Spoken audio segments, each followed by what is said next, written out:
John Barr and Dave Saronic, Simon Baumgart, Michael Shallow, AJ Ati, everyone that put a part in this, including our managers, Vin Canamella and Robin Dunn. This was a bear of a project, but we all learned a lot from it. So I'm happy to continue this conversation and welcome up my colleague and friend, Jeremy Schaap.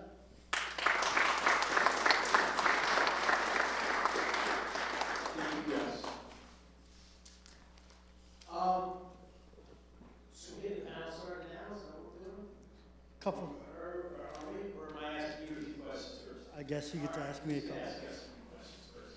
Then we're going to come up the panel, have a little discussion among 5 or 6 of us. Leave some time for some questions from you guys, but I promised Gus I would not grill him too much, since this is kind of his home court. What was it? What was the mission here with the Outside the Lines project? When we started this in October, it was essentially just an all-encompassing look into how this industry has grown within 5 years. PASPA got, it was accepted in 2018, and from then on, we really just hit the ground running. And we were trying to display all the aspects that go into this new industry. There's a lot of potential, there's a lot of problems, there's a lot of great stories, there's a lot of sad stories. And we were just trying to do an all-encompassing and fair look into all of it.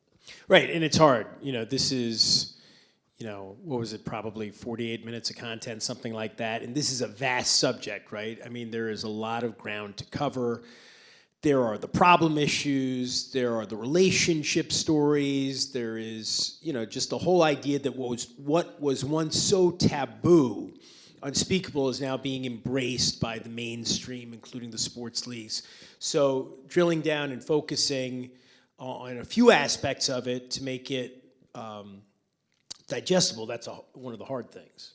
Oh, that was beyond difficult. I mean, John Barr and I went out there the first week in October to start this whole journey. And we went out there, we didn't really know what the special was going to be at that point. We were just meeting with U.S. Integrity, who are the monitors for all of this, this whole new industry. And we sat down and we interviewed them, and they gave us their perspective. They told us their role in this industry, and that just kind of kicked things off for us. And then we tried to find stories of people like Travis Duffner, who this new industry has helped. People like Randy, people like Jack, who have become less serviceable within this industry. Yeah, look, I mean, it's one of these things, right? It's a developing story. It's a new phenomenon. The whole world has changed in regards to legalized sports wagering in the U.S. in just the last half decade. We're still processing what these changes mean, what they look like, how all the different entities are going to handle them. And we were talking to the NFL, the NBA, the NHL, Major League Baseball, the NCAA, and there's a lot that you could do 10 of these shows and you would still only scratch the surface of what the topic really entails. And so you have to make choices editorially about what you're going to focus on. And we tried to pick 4 or 5 different stories that, when all taken together, kind of give you at least an overview of what we're talking about, different voices from the industry, inside the industry, outside the industry, like Brian, and look at the changing nature of the industry, but also the human toll, because that's another important aspect of it. And what do you think? You have one vision for a project when you start it, and then it inevitably ends up being something very different. How much different was this, Gus, from what you thought it might be at the beginning? Extremely different. I'll never forget when I went into the G2E conference with John Barr, and I saw the Aristocrat gaming booth with NFL logos on their slot machines. And that was my first eye-opening experience as to how big this has gotten. We went in to try and tell this story, try and get all angles, all aspects, and to the best of our ability.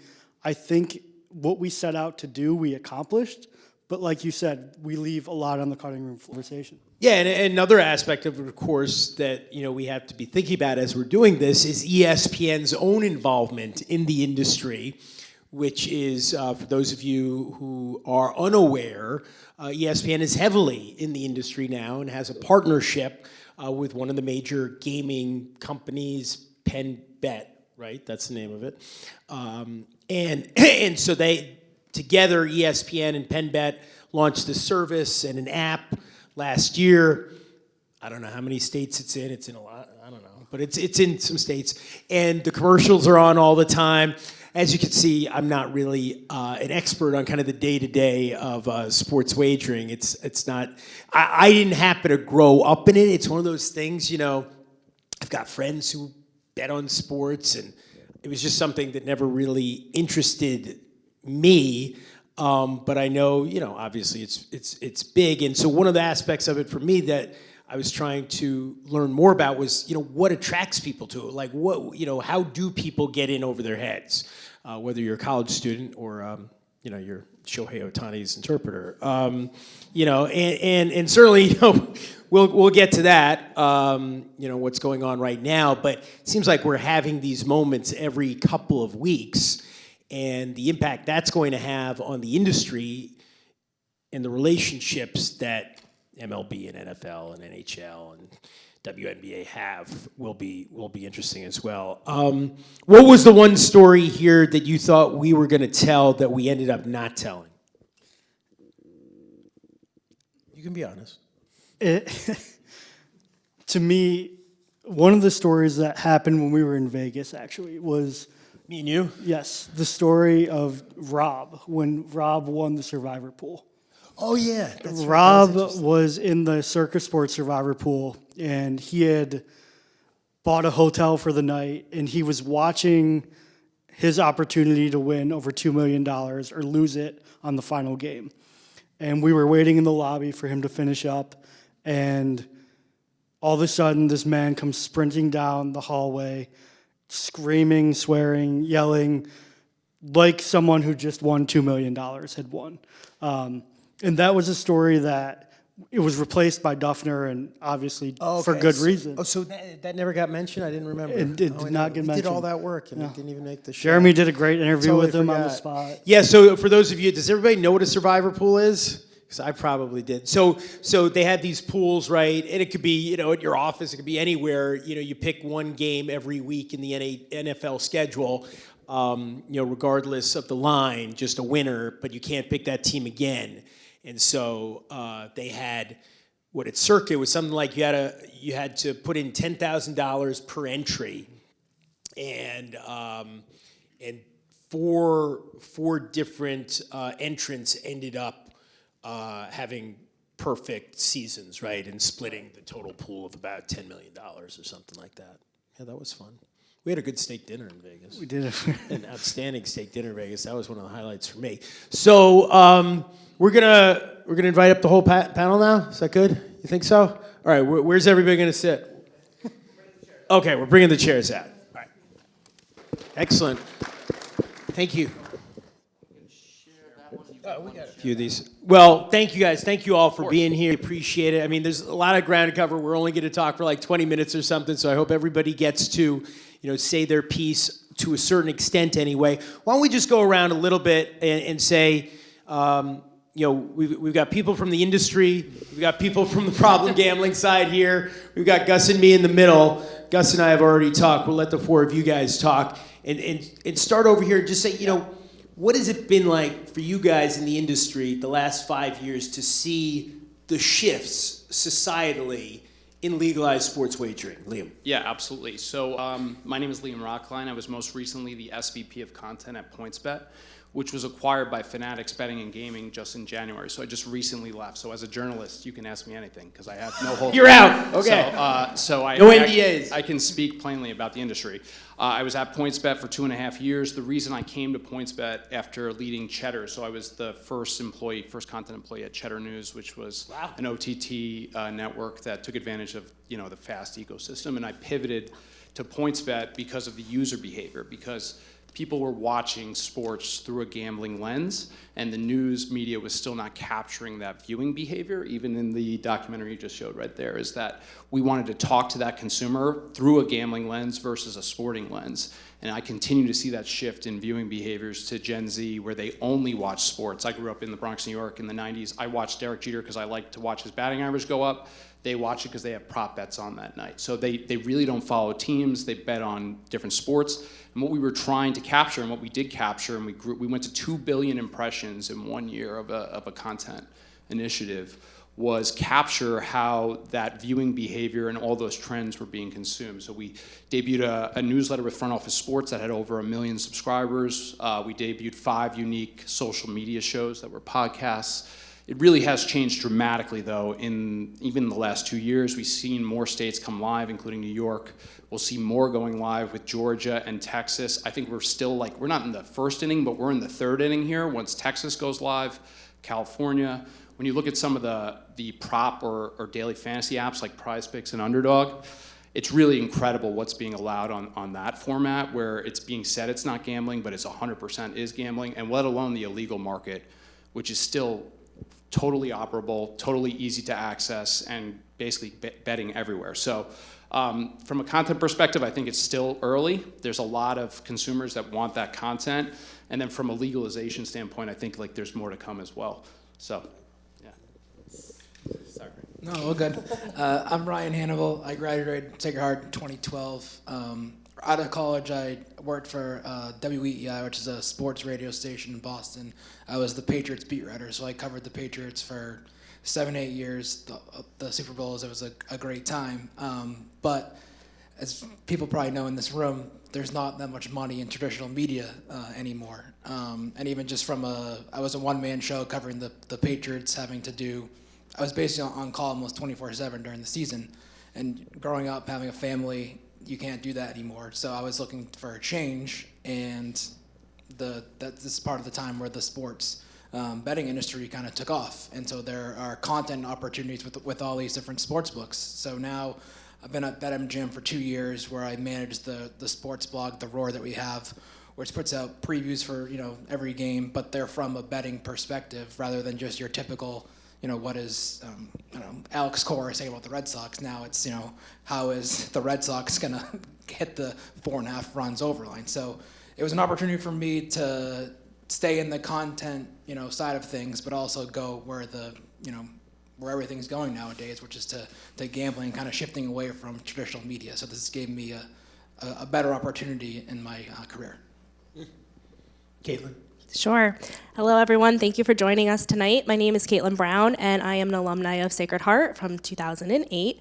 I am currently the Senior Director of Programs and Services with the Connecticut Council on Problem Gambling. So for anyone who might not be familiar with our organization, we are a nonprofit organization that really focuses on advocacy, prevention initiatives, education, and most importantly, we facilitate the Connecticut's Problem Gambling Helpline, which is a 24/7 service for anyone who's worried about their gambling or the gambling of someone else. We have providers call us, even lottery retailers call us, and there's a lot of great resources that hopefully I will get a chance to talk about for anyone who's negatively impacted by gambling. Thank you. Brian? Thank you, Jeremy. Also, Kaitlin is the reason there's food and drinks. So, thank you. yes. So, Appreciate it. my name's Brian. Can't count on Brian for that. Yeah, exactly. So, my name's Brian. I'm in long-term recovery from both drugs and alcohol and problem gambling.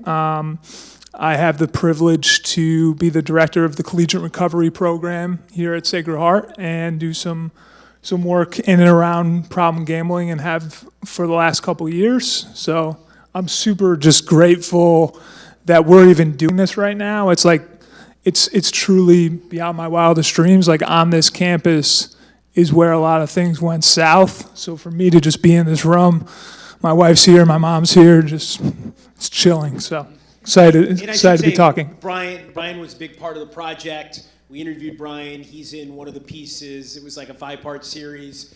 And Randy, we called him Randy, was someone that Brian has been working with who had the problem. And what was it, $8,000 at one point. Yeah. I thought one of the most interesting voices in the project that we spoke to, and Gus, you're still a kid, right? You're like 26 or something like that, right? 26, we're on campus here where you went to school. When you were here a few years ago, what was the culture? It wasn't legal in Connecticut at that point, but what was the culture around sports gambling? What I saw when I was a student here was everyone was either driving to a different state to place a bet or they were doing illegal offshore betting. It didn't stop anybody from putting their bets in. There was always, in the piece I worked on with Jack, he touches on this, is there's always going to be a way. People will always find a way to place their bets. And that's something, to your question earlier, that we didn't explore as deeply as I would hope, that this offshore and illegal gambling is still extremely prevalent today. And it's only getting bigger, essentially, as the regulators come in. Yeah. It's hard to do anything in depth. My dad, he worked in the industry, he used to say, in TV, and he'd come from newspapers and magazines. In TV, you can do a short piece that's superficial, or you can do a long piece that's superficial. And those are pretty much the options. For you guys in the industry, and let's start with you, Liam, just, generally speaking, how much thought is given to the problem gambler? Everybody sees the commercials with the disclaimers read at 300 times speed and all that, but in the business, in those C-suites, how much are people really thinking about, like, yeah, I don't want to, put words in your mouth, but obviously you don't want to bankrupt your customers. So how do you think about it? It's very interesting. So if you would have asked me this 6 months ago, I would have given you the cant, which is we always take gambling responsibly, and you must gamble responsible in any way.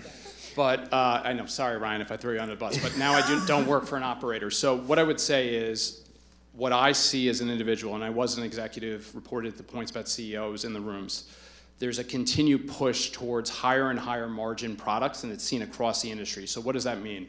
Only a year ago, most of the betting happened on the core markets, which is money line spread and over-unders. Now most of the betting takes place in same-game parlays, and they do it through AI and machine learning. So they continually feed the consumer high margin products for the book. So if you are on a normal money line, you're gonna be 52% because of the VIG, or even as high as 55% that you will win. On a same game parlay, it's very likely that you're in like the 90th percentile for the book. So 10% chance that you will win. So it's like playing the lottery, basically. It is, and I think there's a continual push towards those types of products for two reasons. There's high regulations and high taxation across the states. So for a book to be profitable in New York, it's almost impossible. There's a 51% tax margin. Unlike offshore books, which are highly profitable, regulated gambling operators in this country are not highly profitable. Actually, not a single one is profitable. Only FanDuel has had 1 month of profitability. Now, they see the profits in the future, but they have to really hyper-focus on margin with the bettors right now, and that business pressure is driving higher and higher margin vehicles in terms of betting behaviors. Yeah, I mean, that's one of the things I learned during the course of this project. Everybody out there thinks, oh, sports gambling operators, they're making money hand over fist. They're just basically printing money. That's not the way it works, right, Ryan? No. I was going to talk about the responsible gambling aspect of. Yes, please. So we have a whole division at BetMGM that focuses on responsible gaming. There's commissions with all of them combined, and they do. That's their job, is to have all this stuff to protect the I guess vulnerable consumers. And then there's also a risk and fraud department that we have. The sports operators have limits that you can set. So you can when you log into your account, you can limit how much money you spend on a given week, or log in how much time you spend on a given week on the app. So the business is doing what it can to prevent gambling, and it's an ongoing effort. There's more money that's being put into that area because the operators do realize that it can't get out of hand. It does need to get, the responsible gambling is important because, if every bettor is, losing thousands, there's no business anymore. So there is some sense of importance and I speak for our CEO. He stresses, it is important to the growth of the industry to pay attention to this stuff. Kaitlin, what's it like from where you stand doing your job where you're addressing the human toll of this? Sure. So before I worked with the Connecticut Council on Problem Gambling, I actually was a therapist in the Better Choice Treatment Program. So there's 5 across the state. So I did get the privilege of working with people that were negatively impacted by gambling and their families. And so I've seen the devastation. I do appreciate your comments about responsible gambling, and I think it is an important message. So we actually talk a lot about, and we call it gambling-related harm, but actually a couple of years ago, our organization partnered with our industry partners here in Connecticut to have a campaign, Responsible Play the CT Way, because we realized that when we go, especially on college campuses and into communities, and we're like, problem gambling this and problem gambling that, sometimes the message is not heard. So we've used the language that the industry uses around responsible gambling. Talking about different strategies. My issue, I think, with responsible gambling is that there are great tools that people can set. Unfortunately, it's not at the beginning when you're setting up your account. And so instead of using like a universal prevention method where it would be harm reduction for all, it really is for somebody that once they've already crossed that line of experiencing an issue with gambling, that it's put into their laps to then set those limits. So I think there's room for improvement, but I'm very grateful that those limit settings tools do exist. So Brian, I got to ask you, we talked about this when I came up here to campus a couple months ago with Simon? Yeah, with Simon, and we were talking to you. You know, you focus on addiction in general, not gambling addiction per se. And you told us that's a growing element of, you know, what you do and the people who are struggling that you see. But what are the ways in which gambling addiction are similar to drugs and alcohol, and what are the ways in which it's different? Yeah, so gambling addiction is very similar to what we know as like stimulants on the brain. So like cocaine, methamphetamine. So it works very similarly. I do think there's a lot of comparison between substance use and gambling, but I think how we look at it from a recovery lens, go to treatment. There's not a lot of treatment out there, so there's not a lot of young people, not a lot of community. The biggest difference that I'll say is, you know, I grew up as a moderate athlete at best, and but I loved it. I loved every minute of it. So I have these great memories. You were an athlete here at Sacred Heart. Briefly. Drugs and alcohol and gambling got in the way. Golf, right? Yeah, golf. Golf's my game. It's a big gambling sport. Yes. So what I can tell you is that, you know, if you're talking to someone who's abused heroin, they don't have these fond memories of heroin at 8 years old. But when you're treating a gambler, you're working against sports. Like, what does sports represent? It represents external validation, community, so many fond memories. So when I work with college students and say, you know, what is your identity? It's like, well, I'm an athlete. I watch ESPN all day long. You know, like, and it's so hard for them to see themselves, as it was for me, to, you know, recreate that relationship with sports because, you know, so there are a lot of common, you know, similarities, but I think we're just getting going. As I said on the documentary, I think it's just early onset. It's the oxy stage of the opiate epidemic. We're just getting going. You know, it's one of these interesting things, right? So the U.S. isn't the first. It's much closer to being, you know, 70th or 80th or 90th country on the planet to make sports wagering legal just about everywhere. And I spent a lot of time overseas and you know, in places where there's a sports book on every corner, especially in the UK, your Ladbrokes and your Paddy Power, and what's the other one you see everywhere? They're you know, they're everywhere. And I grew up in Manhattan where there were OTBs everywhere, but that was, you know, just pari-mutuel betting. And so it's one of those things, right? The Supreme Court has ruled. It's here. It's not going away. The states have found a way to tax it, which, you know, they can spend that money how they wish. And now we addressed it in the show, you know, our senator, one of our senators here in Connecticut, Blumenthal, you know, is trying to make it federal law that a percentage of the federal excise tax goes to treatment. But how do we measure? How do we weigh something that we know is going to ruin lives?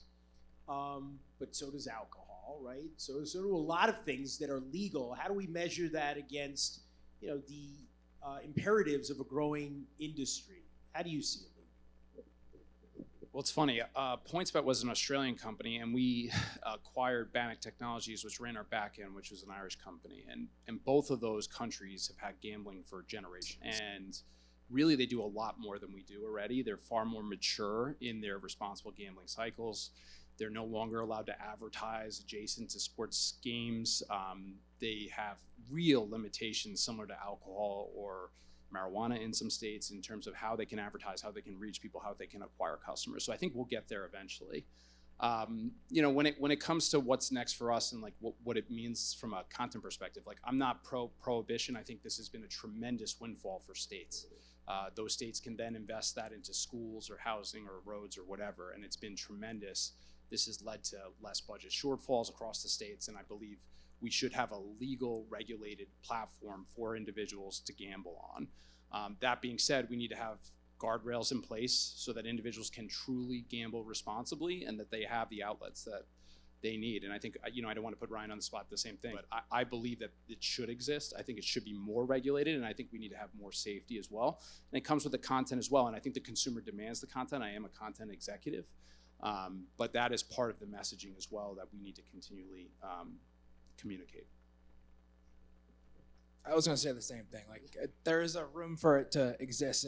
It's kind of needs to get to a point, like you said, where I don't know if it's going to be federally regulated, because right now each state has their own. They can kind of decide what they want to do with what they can offer, but also where does the money go. And some states are. I'm not involved in this, so I can't totally speak to it. But some states put a lot of money towards responsible gambling. Put some of the tax money towards that use. So I would say that we're trending towards maybe it being federally regulated, where it's a one size fits all, as opposed to each state kind of deciding what they want to do with the money and also how to protect the consumers. And that's something the industry does not want, right? They don't want federal regulation. No. I don't think any industry wants more regulation. Even though it would simplify everything, you Sure. wouldn't have to have lawyers in every state paying them millions of dollars. I mean, if you had one set of rules, it would be simple. But I noticed one thing, like when we announced that we were doing this special, all these gambling and podcasts start saying, "Oh, this is it." It's like the federal regulation is kind of like, why would they care? To me, it's like, why would they care that we're doing it? But there seems to be kind of a mindset in the gambling community that, the feds are coming for us, and the golden age is soon over, and the Wild West is closing up shop. Is that how people are feeling in the industry? I don't think so at all. I think Okay. we do deal. Most gambling operators have about 20 distinct states and distinct gambling authorities. So there are different rules by states. Some states it's far easier to do things. Some states far harder to do things. And you have lawyers per state at every operator that just talks to their DGE, their Department of Gambling. I actually think the next big thing, and you see this is online casino. And I actually think sports betting is just the tip of the iceberg when it comes to, if you're going to talk about problem gambling and regulation, like online casino is by far the biggest So risk. sports is, people kept saying this to us, people all over the industry, that it's almost they call it the gateway drug to casino, online casino gaming, because they're much bigger margins. There are, and it's a very different consumer, meaning that it's, sports gambling is 95% men. I think that might be even a generous number, where it's 60-40. It can be very much more female. It impacts more of the population. The age demographic changes, and it's a much larger impact on the whole U.S. population. Yeah, and Kaitlin, in terms of the demographics, right? Like we were talking about, what Liam's talking about, very heavily male, very young. I mean, that's what everybody says. What have you been seeing the last couple of years? Sure. So back in October of 2021 is when we legalized sports betting and online casino gambling here in Connecticut. Also includes iLottery, which is not live yet, so more to come on that. But our helpline. What is that? Is that like It's- just the lotto just on your phone Yeah, being instead of able to having to go to a purchase- gas station? Yeah, any lottery product you'll be able to purchase on your phone, except for scratch tickets. That one is not included, Okay. but everything else, Powerball, Mega. call us if you need us. But yeah, we have seen a significant increase of calls to our helpline. It is skewing younger, mostly males, a lot of college-age students, and a lot of moms, parents of young people. What we're seeing is that the rapid speed of play with both online casino gambling and sports makes it more addictive. So the faster people can play, the more addictive. Interesting. And I think it's important also, Brian, one thing that you mentioned in the story that we did that I found fascinating, frankly, it never occurred to me, is that sports wagering is a way for young men, we're talking predominantly about young men, to stay connected to sports when they're no longer playing sports. Yeah, I mean, I think the group texts, who you picking tonight, obviously madness, a ton going on, and I think it's, I agree with Liam. We're not, I'm not here to say there can't be gambling. I just think there needs to be more prevention around it and more of these type of like honest conversations and honest dialogues. And I think to be more specific to your question, it kept me in the game. It kept me in the game. It keeps a lot. I could put a lot of the people that I work with in the same box. Ex-athlete, big sports head, however you want to call it, and they're tracking, and that's what it looks like. And if it can, I think back in 2018 I don't know exactly how it went down with the Supreme Court, but they probably came around and said there's a ton of money being, in my day it was all underground. It was all bookies, I had a guy show up here on campus. That was my proudest day. I'm sure my mom remembers that, who's in the crowd. So yeah, scary times. But what I can say is that if you look at the amount of gambling going on a college campus, I don't think that leaderships really know how much. I don't think we're privy to it because RAs walk by 12 guys watching a game, and it's like, that's a healthy, social, connected, not isolated, not on Instagram, everyone's hanging out. That looks healthy. There's a lot more going on than that, and we just have to talk about it. I guess one of my big questions, I'll direct it at you, Liam, just as somebody who's trying to wrap his head around what's going on. For decades we were always told legalization is going to make monitoring easier. What we heard in the piece, we'll be able to identify suspicious lines that are fluctuating and all that kind of stuff, and it's gonna help the integrity of our sports. Do you buy that? I do at the regulated platforms. I think even if you look at the Shohei Ohtani, which could be the biggest scandal in sporting history, if this is what we think it could be. What do you mean? What do you think it could be? I mean, I think if he bet on himself or bet in games in baseball while he was pitching in them, it's the biggest sports scandal in history. That would be big. And it's just that story, as a journalist, I'm, small J journalist myself, seems very fishy to me in terms of how they first, we don't need to go down this rabbit hole, but first said like, hey, I was the best guy ever. I paid my friend's debt, and now they realize that's a crime, and now it's like, no, he stole from me. So that's, again, opining here. But to me, I think, yes, if it is truly regulated through regulated operators, we can see through data and see what's happening and protect the sports.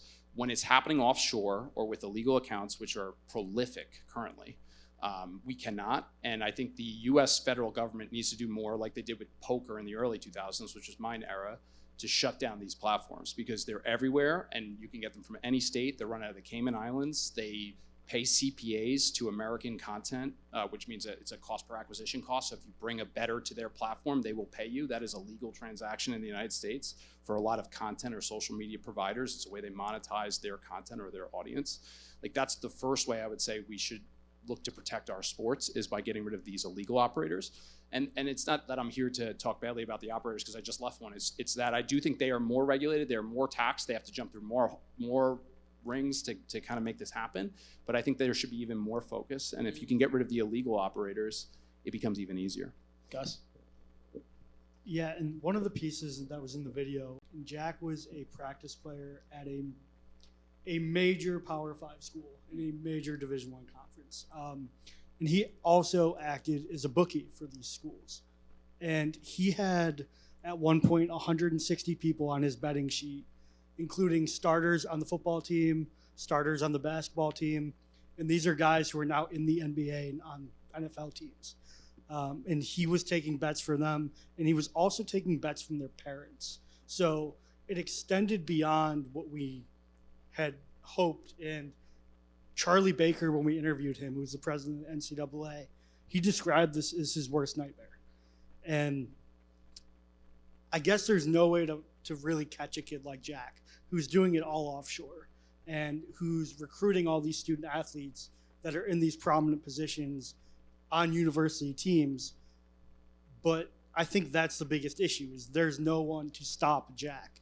U.S. Integrity, who we talked to, is that the biggest opportunity to do that. But if it's all offshore, it is creating a whole new market of illegal betting and integrity of the game issues that we are seeing far more often.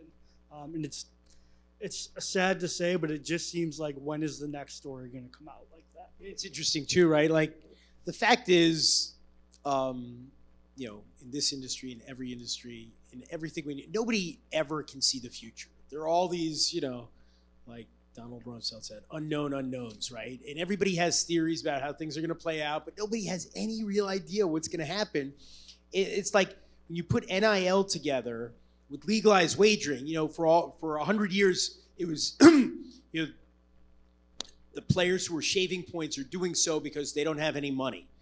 And now it's like, well, they're gambling because they do have money, right? They have spending money and they can gamble. And so there's just no way of knowing how it's all going to play out now. There's, some players, are getting hundreds of thousands of dollars, if not more, from NIL, and some are getting much less. But that kind of disposable income, in a kid's account, is that going to encourage gambling or discourage? I don't know. I mean, what do you guys think? I mean, it depends on the kid, obviously, but I would say the more money in someone's account, they're going to spend it. Brian said, if you're into sports, you're going to probably, with your buddies, throw some money on a game. So I would probably say the more money in your account would lead to that, sure. And one thing I'm sorry, we're going to start taking questions any second, right? Dr. Miller, you want me to? Okay. But for anybody here, like, the whole Florida Jaguars $22 million thing, that was FanDuel, or that was Daily Fantasy, right? It was Daily Fantasy. Is this Ridley? No. No. The employee of the Jaguars who Yes. embezzled $22 million and pleaded guilty. Yeah. And he lost $22 million of the Jaguars' money on Daily Fantasy. And everybody said, aren't there supposed to be guardrails in place? How does that possibly, how does that possibly happen? And it's kind of a gray area, Daily Fantasy in Florida too. Like, nobody's even sure if it's legal or not. Like, Yeah. that speaks to kind of the Wild West nature of what we're talking about. Especially with those operators like Prize Pick or Underdog. I mentioned them, and I don't want to put them in the same breath as an offshore account like BetUS or MyBookie, but it's pretty close. I mean, they operate in an unregulated economy. They basically use a rule that allows them to use Daily Fantasy, but it's props combined, and they give better odds because they're longer odds. So that's how you lose that much money, because you could not lose that much money at PointsBet or BetMGM. Right. Which operator was it with the Jaguars? It was a Prize. It was a bunch of different ones. Oh, I thought primarily it was one. I can't remember which one. Yeah, I don't know that story.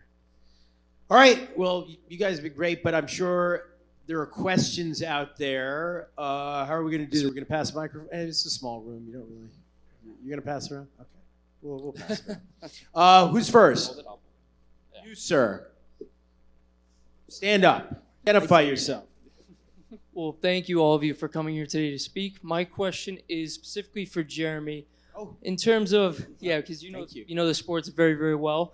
So I would assume you know about Ivan Toney and players, abroad in England getting suspensions, Sandro Tonali, Fagioli in Italy. What are your thoughts on those suspensions? And in terms of Don't know much. You don't? No, sorry. Oh, okay. Sorry. Yeah. Well, let me just ask another question then. In terms of what you think the suspensions are going to look like, do you think leagues are going to speak in terms of longevity of these suspensions, or is it going to be different for, Premier League? It's going to be different for MLB. It's going to be different. Well, across they all have different regulations, right? The NFL just changed, the punishments. They made some shorter and some longer, right? Like it was shorter for just betting on sports, but now it's longer for betting on your own team. It went from 1 year to 2 years. So again, I think these guys are just adjusting to the new world around them as well. But it is amazing, right? As a guy, I'm 54. The Pete Rose scandal was kind of a formative experience for me. Not as a journalist, I was still in college, but just being around it. My dad covered it. Growing up, caring about sports history and hearing about careers, that never got off the ground because they were banned for point shaving. Guys like Sherman White and Jack Molinas, going back to the Black Sox and all that. Yeah, I mean, the whole idea, right, of being in partnership with the industry and at the same time, still having those rules that you can and cannot do whatever. It's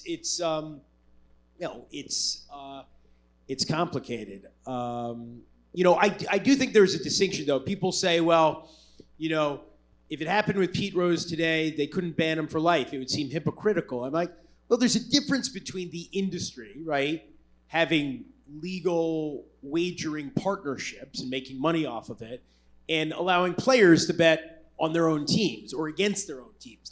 We can all intellectually appreciate that difference, right? But kind of threading the needle on all these different permutations of relationships. And, I remember when, I think it was Mantle and Mays were they banned from baseball for years? They were like greeters in Atlantic City. It was something like that. It was anathema. It was the third rail. You could not touch gambling if you were in sports. And now it's like, all right, well, now we're in it. Look, the NBA with Adam Silver, they kind of like opened the door. He wrote that op-ed in the Times in like 2013 saying this is a good thing. But the NFL, fought it right up until the moment, right, where you couldn't fight it anymore, where they lost. They didn't want it. They don't need it. I think it's benefiting their industry. I think it's betting, to some extent, like we talked to them about it, the NFL, but it's such a juggernaut anyway. How much does legalized gambling, when there was already an illegal, how much does it really help the NFL? I don't know. They probably see they do see a lot of pitfalls as well, potential pitfalls. I just started rambling. I'm sorry. Yes. Anybody else? Anybody else have a question for any of our panelists? Yes, sir.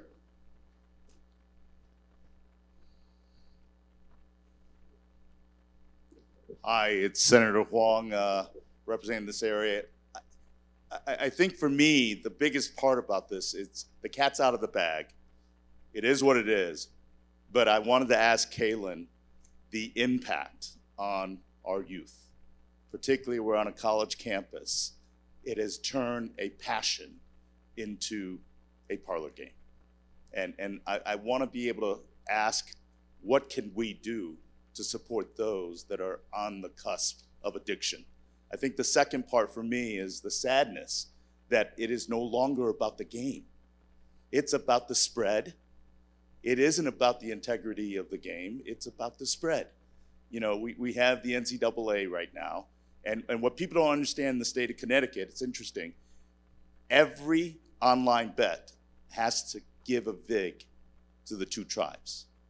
It's the most unusual structure anywhere in this country.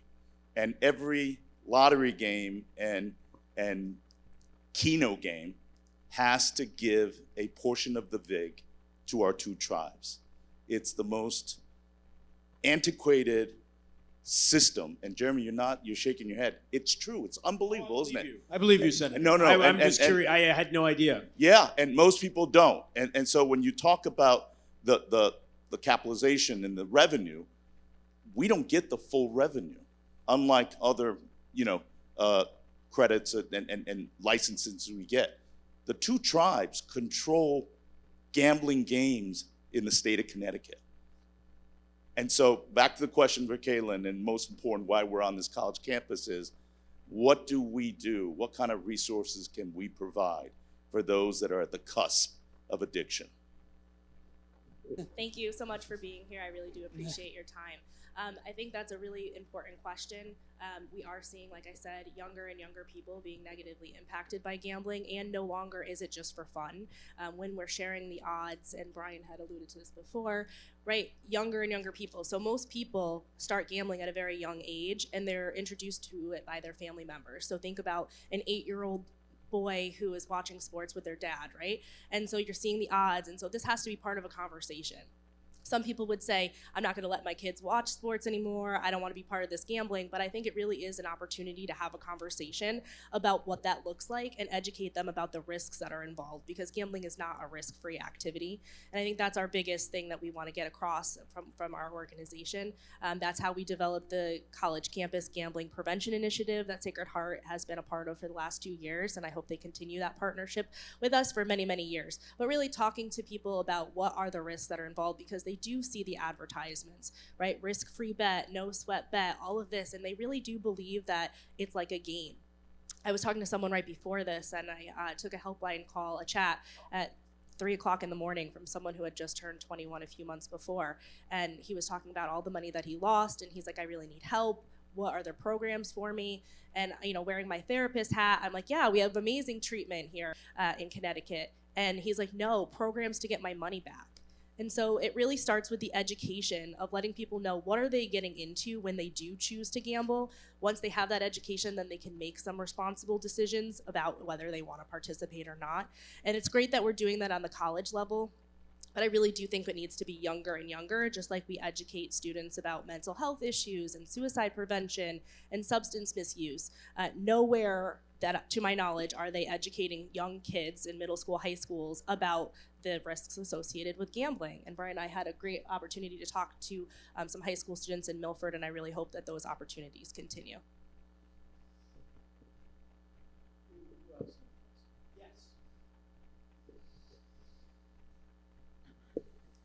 Hi, my name is Molly. Thank you all for being here today. So you guys talked about how college athletes and professional athletes kind of illegally find loopholes to bet, but what are your thoughts on NFL players who play fantasy and they can't win more than $250? That's what the NFL rules are. So they can play fantasy? They can, yeah. Like they could play fantasy, but they can't win more than $250. I don't think it's like considered betting. They could just play fantasy football and like have their own team. I just think that season-long fantasy is just a whole different thing. It's much more akin to a pool with your friends in a group chat. It has far less risky behaviors. Even if I was Saquon Barkley, betting on Saquon Barkley for $250, I think relative to his income amount, it's just not a risky thing. And the NFL themselves as a league, and I think Brian's going to talk about this as well, they see it as like a communal experience where what I was talking about with Prize Picks and Underdog is daily fantasy, which is betting, really prop betting through a platform that is unregulated because it characterizes itself as daily fantasy. And that's where I think there's real risk involved, and that's probably why the NFL is, I can't speak for them, is regulating that versus a season-long pool amongst 12 individuals who are playing fantasy football. Yeah, great question. I can't speak for the NFL like Liam, but I can speak from the college perspective. And what I can tell you is it's been very effective to do what we call like social norming campaigns. So social norming campaign is basically we go around to college students and ask how much they're drinking, right? And then we just show the data back to them, right? And oftentimes we have that like misconception of what college should be, right? Like we actually show the data back and it's like, yeah, risky drinking or alcohol abuse goes on less, right? So now that betting is legal, right, it's the student's perspective or the college student's perspective or the athlete, it softens, right? And it softens and it softens. And I think, I think that fantasy sports, not daily fantasy sports, are not as pervasive, but I know like I kind of represent like the 4 to 6% of people that cannot gamble. That means like flipping a coin, can't do anything, right? But it's more community based, and I think that's probably why the NFL has something like that set up, and they want to promote it. And I think the NFL was smart. The fantasy wave that they rode. I mean, I think it, you know, I disagree with your take, Jeremy, that the NFL doesn't need gambling. I think it helps them a lot.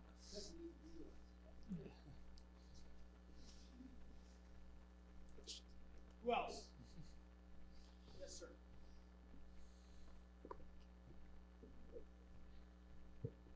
Hi, I'm Ray, SHU alumni 2016. I wanted to go back on the topic of the advertisements for gambling and how pervasive and predatory they can be, especially on online platforms or TV, YouTube, etc. And specifically geared towards the younger audiences. As Kaitlin mentioned, there aren't really advertisements similar to the smoking ones where it brings awareness of the harmful effects yet. And what do we expect to see down the line? This can be for any of the panelists. Thank you. Yeah, I mean, you say the negative effects, right? I mean, they all have these disclaimers, as I said, that kind of go by quickly, right? They do. And then I know the NFL, they run those like Kurt Warner PSAs. I don't know if it's every game or half or whatever it is, but it's not the same, right? As, I mean, those anti-smoking things, you know, that's a different level. Yeah. There's no true federal regulation like smoking, so I don't think it's an apples to apples comparator right now. But what I would say is you hear that too, and sometimes somebody like Bill Simmons on his podcast, which is often brought to you by FanDuel, will have to say several different from several different states because they all have different regulations. And as more and more states come online, the list is getting longer and longer. And that's why I think we probably eventually need a unified code in terms of regulation at a federal level that would allow for more preventative care. When it comes to advertising, you know, I think advertising in this industry, and I kind of lived the wave before I left a couple months ago, was in the beginning, there were like deposit matches, the no sweat, and it has dramatically matured. Now, I think we're still early in that cycle, and eventually, like the UK or like Australia or like Ireland or a lot of places in Europe, like it will be banned completely. I still think that's 3 to 5 years away though. And I think there's more that probably needs to be done to continue to ensure that we're helping people. Yeah, let's just say something similar. I think it's still evolving. Like we have our ambassadors, like Connor McDavid is doing a responsible gambling commercial. Like I think you'll be seeing more of that where our ambassadors will not only do their commercials, but they'll also do commercials to promote responsible gambling, and you'll see sort of a shift. Like I think this is just the beginning of it. Is there any reason to believe that that kind of messaging from stars makes any difference? I was going to pass it to Brian to say if you thought that any of that would have helped you. I don't think so, but I get a call, like an average call is like, hey, my son just lost like $25,000. What do I do? You know, and the first thing I say is the landscape that your son is trying to stop in. It's only been 7 years since I placed a bet, but it's completely different, right? It's like I had to get rid of some bookies numbers. I mean, it wasn't just like snap and I stopped. It was in and fought it, but it's hard, and I think it's I do think it's a little bit, especially the free money, right? Like a friend of mine, Paul at PointsBet, you know, he pulled some data for me a couple years ago. So Illinois was one of the first states to go, right? So he pulled like 21 to 25, how much money is actually made. And to the point earlier, it's not like FanDuel's making all this money, but if you looked at 21 to 25, it actually lost money, right? So it comes to the question, like, why are we targeting college kids? I'll tell you why, because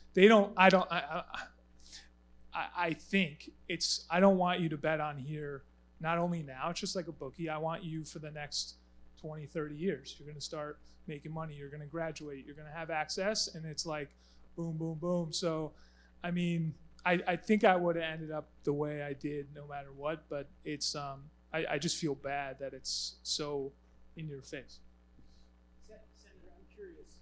In Hartford, right now, when you guys get together, two houses of the legislature, talk about where this money should go that is being made on legalized sports wagering, what are those conversations like? Actually, the money goes to the two tribes. Split and the money is a compact that is agreed from back in Lowell Weicker, where it's put into, the money comes to the state from 15% of slot revenue. As a result of giving that, we've given the monopoly to the two tribes. It's a very unique system. It was actually conceived before the Indian Bureaus of Affairs, so it was novel. There's a long story to it. I'm embarrassed to say it ties into Mr. Donald Trump, into Bridgeport, but nevertheless, the current policy is the tribes make the money and get a vig from the draft duels and the partnership that they have, and they give 15% of their slot revenue in exchange for that relationship. Which is significant, 15% of the It has significantly dropped off from the initial years, and I think online gambling, in sports gambling as well as the other avenues of online gambling, is really the new source of growth in their mind, in my opinion. And it really is. The cat's out of the bag in my mind, and I'm so grateful for this kind of a panel discussion. And I must say, Brian, thank you for your courage to be able to share your story, because it is a story that is shared by many that are too embarrassed to speak about it. They're struggling.